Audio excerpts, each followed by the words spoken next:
नमस्कार दोस्तों, मैं प्रशांत सिंह आपका स्वागत करता हूं हमारे सक्सेस वाला यूट्यूब चैनल पे। आज हम लोग पढ़ेंगे जैन मत को। अब तक हम लोगों ने पिछली क्लास में बौद्ध मत को पूरी तरह से पढ़ लिया है। एक एक क्लास के बाद एक एक टॉपिक के द्वारा हम लोगों ने बौद्ध मत को जाना कि किस तरह बौद्ध संगीतियाँ हुई, बौद्ध साहित्य क्या थे, और गौतम बुद्ध के निजी जीवन के बारे में भी परिचर्चा कर चुके थे। आज हम लोग चर्चा करेंगे जैन मत और महावीर स्वामी के बारे में। किस तरह जैन मत आया भारत में, और इसकी क्या क्या विशेषताएं हैं, क्या क्या उपलब्धियां हैं। बौद्ध मत की तरह जैसे बौद्ध मत में 4 संगीतियां हुई थी, वैसे जैन मत में भी 2 संगीतियां समिट या मीटिंग हुई हैं। ठीक, उनको भी हम लोग देखेंगे।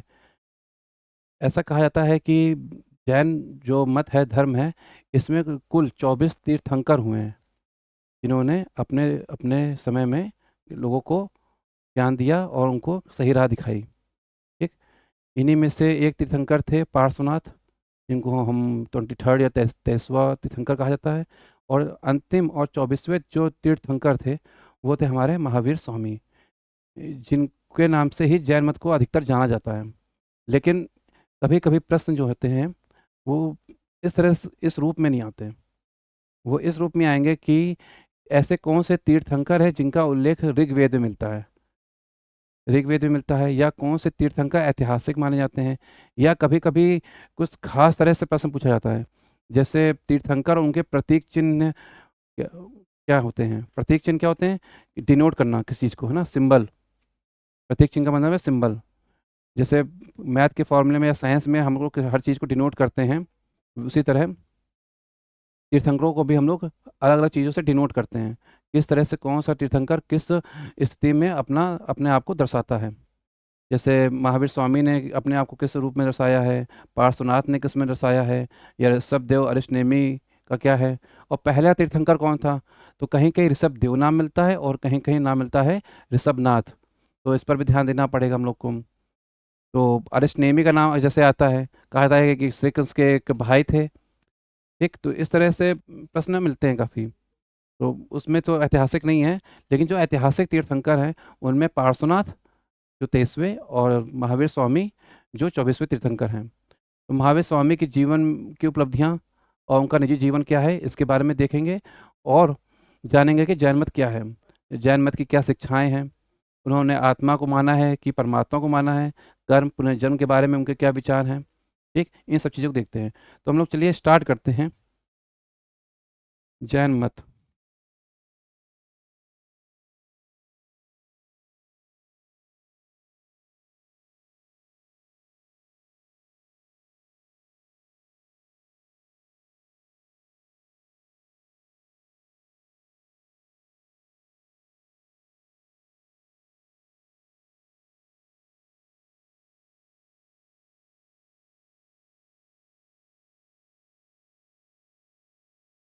जैन मत, पहले हम लोग जैन मत के बारे में जानेंगे, महावीर स्वामी के बारे में। इसके बाद महावीर स्वामी के पहले भी जो 23 तीर्थंकर हैं उनके बारे में भी थोड़ा थोड़ा पता होना जरूरी है, कि उनकी क्या उपलब्धि थी, क्या शिक्षाएं थी, और किस तरह ये आया। जैन मत आने से पहले, या कहें हम बौद्ध मत भी आने से पहले, भारत में 2 तरह की परंपराएं पहले से ही चल रही थी। उनमें से एक थी ब्राह्मण परंपरा, जो सनातन धर्म को रिप्रेजेंट करती थी, और एक परंपरा थी श्रमण परंपरा। एक थी ब्राह्मण परंपरा जैन मत से पूर्व, इनसे पूर्व अगर देखा जाए, पूर्व में इनसे क्या था, 2 परंपराएं थी प्रचलित। पूर्व 2 परंपराएं प्रचलित थी, जो कौन थी, एक एक थी ब्राह्मण और एक थी श्रमण परंपरा। एक श्रमण, एक श्रमण परंपरा थी। अब ये क्या है, इनके नाम आप पहली बार सुना है। श्रमण परंपरा ही एक तरह से जैन धर्म का आधार बनी। ब्राह्मण परंपरा में क्या था, यज्ञ बलि कर्म कांडों को महत्व दिया गया, है ना। इसमें क्या क्या गया, यज्ञ को महत्व दिया गया, यज्ञ और कर्म कांड, कांड को महत्व दिया गया है। जबकि जो श्रमण परंपरा है, ये कर्म कांड पर नहीं, कर्म पर आधारित थी। इन्होंने कहा कर्म पे आप ध्यान दीजिए अपने। ठीक, शुभ कर्म करिए कहते हैं। तो कर्म आधारित थी।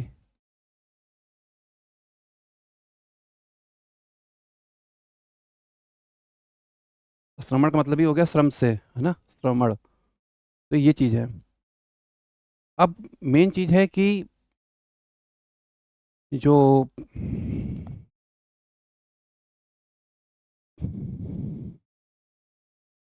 पहले तो कुल तीर्थंकर कितने हुए इनके बारे में जानते हैं। जैन मत में कुल तीर्थंकर हुए हैं, तीर्थंकर हुए हैं कुल 24। ठीक। लेकिन जो पहले तीर्थंकर थे उनका नाम था ऋषभ, उनका नाम था ऋषभ नाथ, या कहीं कहीं पर ऋषभ देव भी मिल जाता है।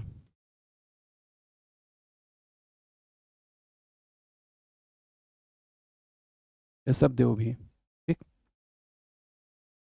तो पहले तीर्थंकर कौन थे, ऋषभ नाथ या ऋषभ देव। तो पहले इनके बारे में, इनको आदिनाथ ही बोला जाता है। आदिनाथ, सबसे पहले व्यक्ति को आदि बोलेंगे, है ना, जैसे आदि मानव, पहला मानव कौन था, आदि मानव। ठीक, इसी तरह ऋषभनाथ और ऋषभदेव या फिर आदिनाथ।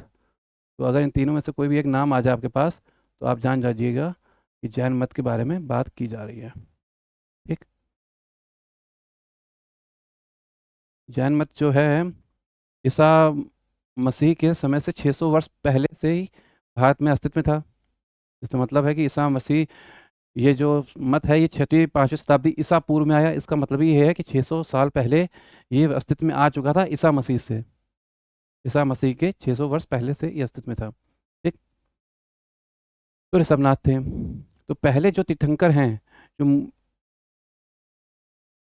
जिनका उल्लेख हम लोग ऋग्वेद में भी देखते हैं, वो थे, तो हम लोग ऐसे इसको लिख सकते हैं।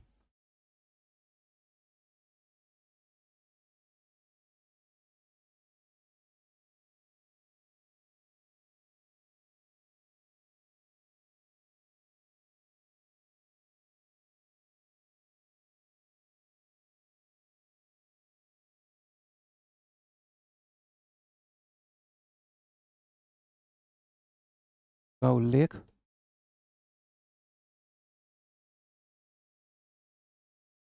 मिलता है। तो ये कौन दो तीर्थंकर हैं जिनका उल्लेख मिलता है। तो ये दो तीर्थंकर हैं, एक है हमारे ऋषभनाथ, एक है हमारे ऋषभनाथ या ऋषभदेव। ठीक। और एक है हमारे अरिष्ट नेमी।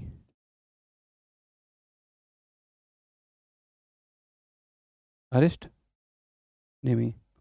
एक तीर्थंकर तो हैं ऋषभनाथ, और एक तीर्थंकर हैं अरिष्ट नेमी। लेकिन ये ऐतिहासिक नहीं माने गए। ठीक है। जो ऐतिहासिक तीर्थंकर हैं वो सिर्फ दो हैं, और वो हैं पार्श्वनाथ और महावीर स्वामी। ठीक। तो ये भी लिख देता हूँ, जिससे कि थोड़ा परेशानी कम हो, है ना।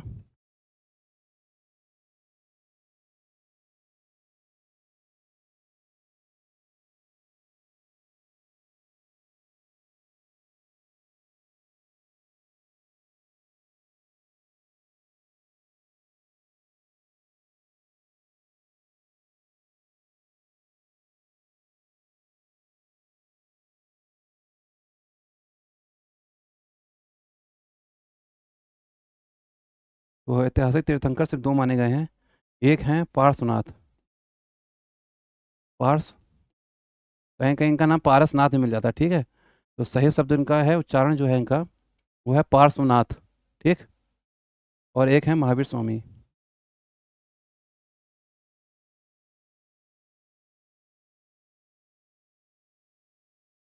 एक है महावीर स्वामी। ठीक। तो ये चीज़ है। पार्श्वनाथ जो हैं वो हम कौन से तीर्थंकर, 23rd हैं।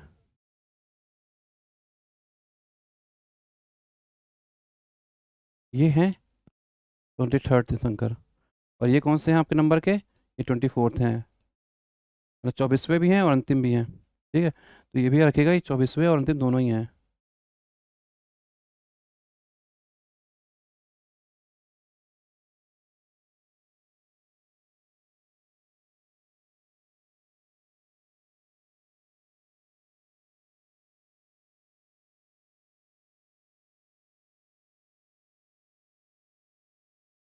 And last.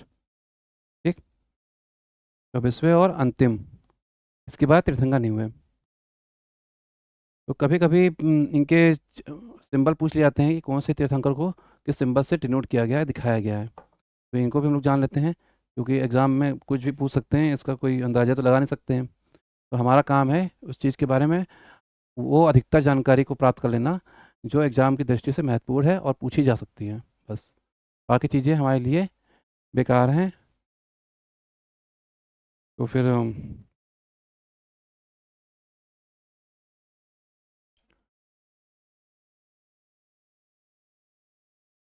तीर्थंकर और प्रतीक चिन्ह ना।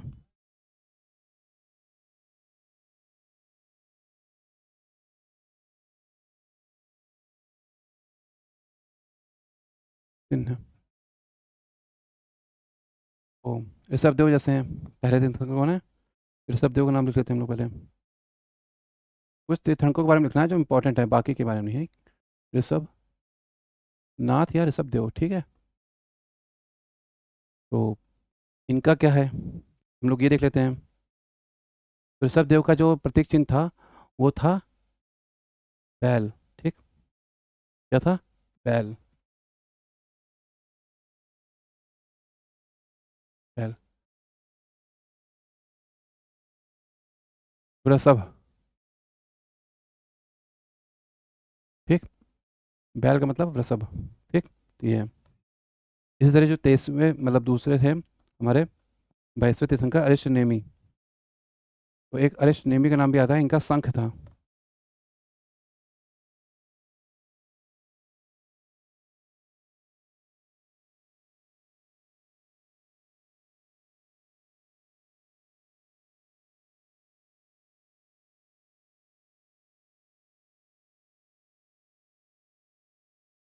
तो अरिष्ट नेमी, तो अरिष्ट नेमी का जो प्रतीक चिन्ह है वो है शंख।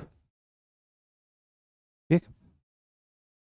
अब इसके बाद पार्श्वनाथ का क्या है, महावीर स्वामी का क्या है, तो ये चीज़ें आपको पता होनी चाहिए, है ना।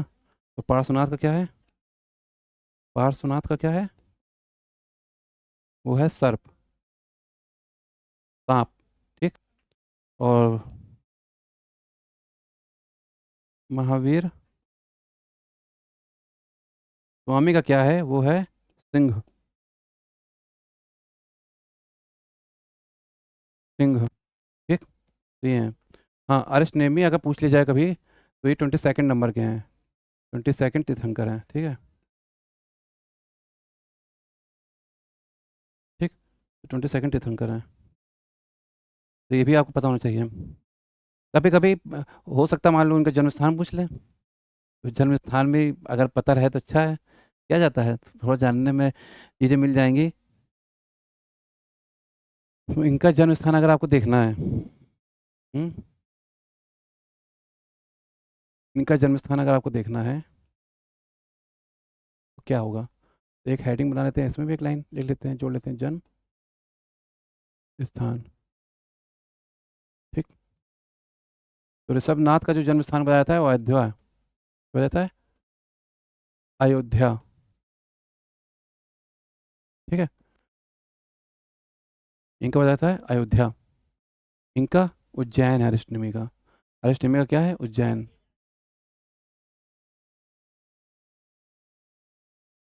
पार्श्वनाथ का क्या है? इनकी काशी, ये काशी के राजा के बेटे थे, काशी नरेश के। ठीक।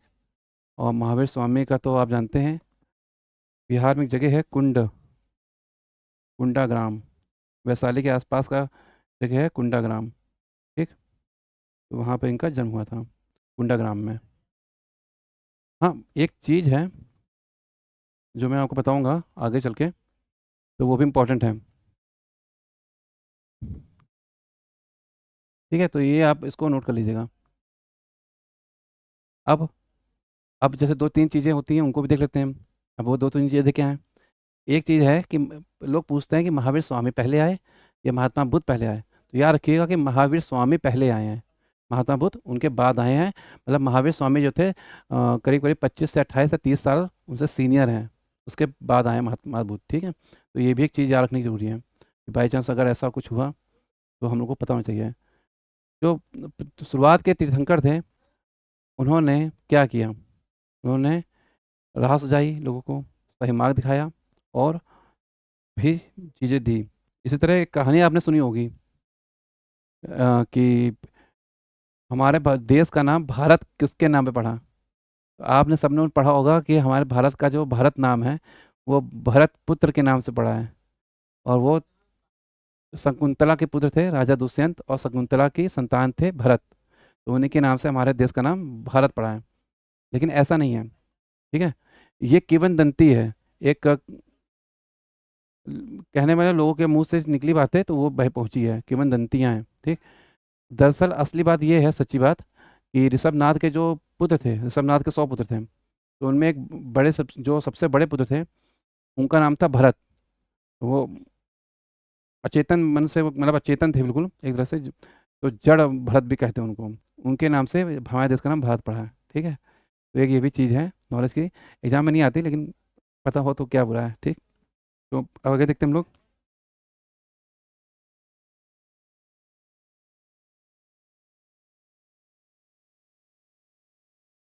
अब हम लोग क्या करें? जैनियों को जो है जिन या निग्रंथ, महाव्रताधर के नाम से भी जाना गया है, ठीक। तो जैनियों को जिन, निग्रंथ और महाव्रताधर के नाम से क्यों जाना गया, मैं ऐसे ही लिख देता हूँ, जैसे कि थोड़ा आगे नए पेज में कुछ नई चीज़ें महावीर स्वामी के बारे में लिखेंगे, इसलिए स्लाइड ना बढ़ाएं। तो ये लिखते हैं कि जैनियों को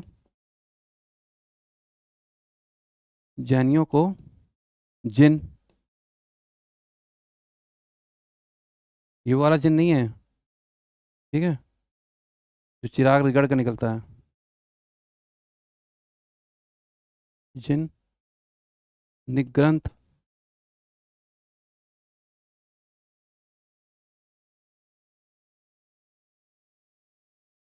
कैवल्य भी कहीं कहीं कह देते हैं, और महाव्रताधर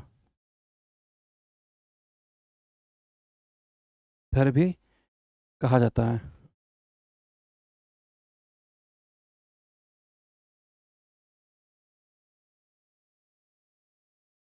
कहा जाता है, ठीक। तो ये चीज़ें भी हैं। जिन का मतलब है जीतने वाला, है ना? वो जादू वाला जिन नहीं, जिसको हम लोगों ने घिसा चिराग को और निकल गया है, 3 ख्वाहिशें मांग लिए और 3 ख्वाहिशें मांग के पूरी कर ली, तो ऐसा नहीं है, ठीक है? तो इस चीज़ पे भी ध्यान देना है कि जिन को निग्रंथ कहते हैं, ठीक। निग्रंथ का मतलब बंधन रहित, जिसको कोई बंधन ना हो किसी चीज़ का, है ना, किसी से बाइंड ना हो, तो उसको हम लोग निग्रंथ कहते हैं, ठीक है? तो इस चीज़ पर भी आप ध्यान रखिएगा, ये हम लोग जिनको निग्रंथ कहते हैं, ठीक। ये चीज़ रही। अब आते हैं हम लोग अपने नेक्स्ट चैप्टर पे, वो है महावीर स्वामी, ठीक। तो महावीर स्वामी के बारे में थोड़ा पढ़ते हैं। महावीर स्वामी के बारे में जानना है तो आपको ये जान सकते हैं कि इनका जन्म, बेसिक चीज़ें हैं, जैसे हम लोग महात्मा बुद्ध के बारे में जाना कि जन्म कहाँ हुआ, इनके पिता का क्या नाम था, तो ये सब चीज़ें पढ़ लेते हैं। फिर इसके बाद जब नेक्स्ट क्लास करेंगे तो उसमें हम लोग डिटेल में परिचर्चा करेंगे जैन धर्म के, जैन मत के बारे में, क्योंकि वही इंपॉर्टेंट है। ये तो बेसिक चीज़ें हैं जो हमको पता होनी ही चाहिए, है ना? ना कि एग्जाम के पॉइंट ऑफ व्यू से, ये पता होनी ही चाहिए, ठीक। तो इसलिए इम्पोर्टेंट है, और एग्जाम में भी आती हैं कभी कभी। हम लोग कुछ चीज़ों को इम्पोर्टेंट ना देखकर उनको छोड़ देते हैं, और फिर बाद में मान लीजिए एग्जाम में आ गया कि महावीर स्वामी के बचपन का क्या नाम था, तो नील बट्टे सन्नाटा वाला हाल ना हो। हम्म? नील बट्टे सन्नाटा वाला हाल ना हो। तो हम लोग शुरू करते हैं महावीर स्वामी के बारे में।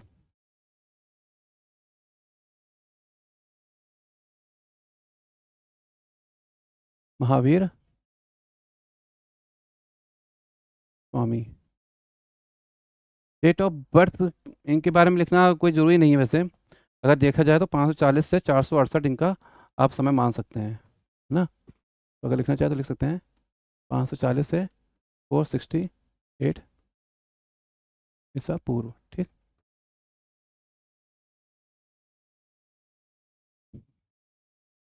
बेसिक चीज़ें हम लोग देख लेते हैं, जैसे जन्म कहाँ हुआ इनका,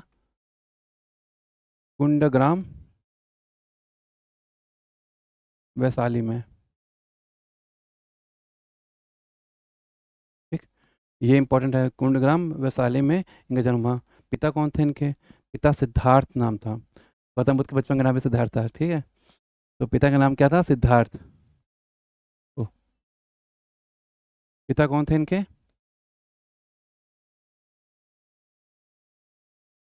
सिद्धार्थ। ये ज्ञात्रक कुल था वहाँ पे, उसके मुखिया थे। ज्ञात्रक कुल के।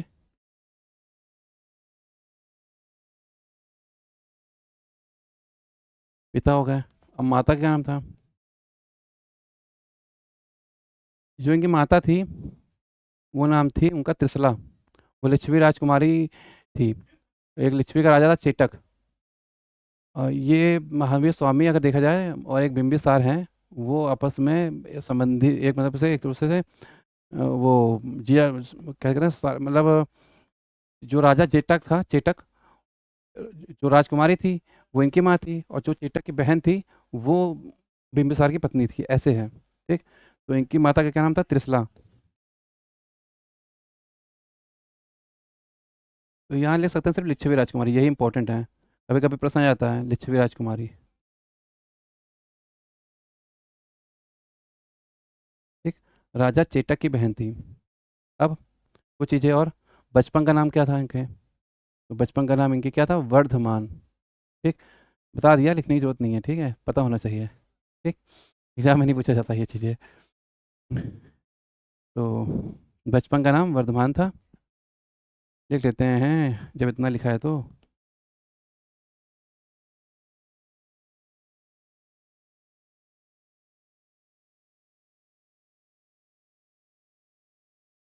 वर्धमान। इनकी पत्नी का नाम देख लेते हैं क्या था? पत्नी का नाम था इनकी सुधरा। और इनकी पत्नी भी जो थी, मतलब ऐसा नहीं था कि कहीं और से आई थी या कहीं कुछ थी। जो यशोदा नाम था, यशोधरा बोल सकते हैं या यशोदा बोल सकते हैं, ठीक है। बेटी इनकी तिसला थी, और इनके पुत्री थी। ओह, बेटी कह रहा हूँ, इनकी बेटी जो थी उसके दो नाम मिलते हैं कहीं कहीं।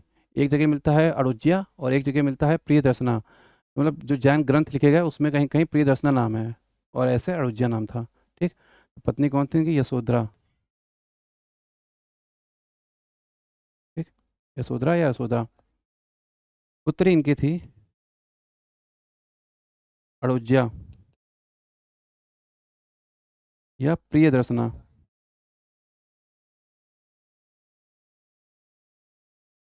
और इनके दामाद भी थे एक।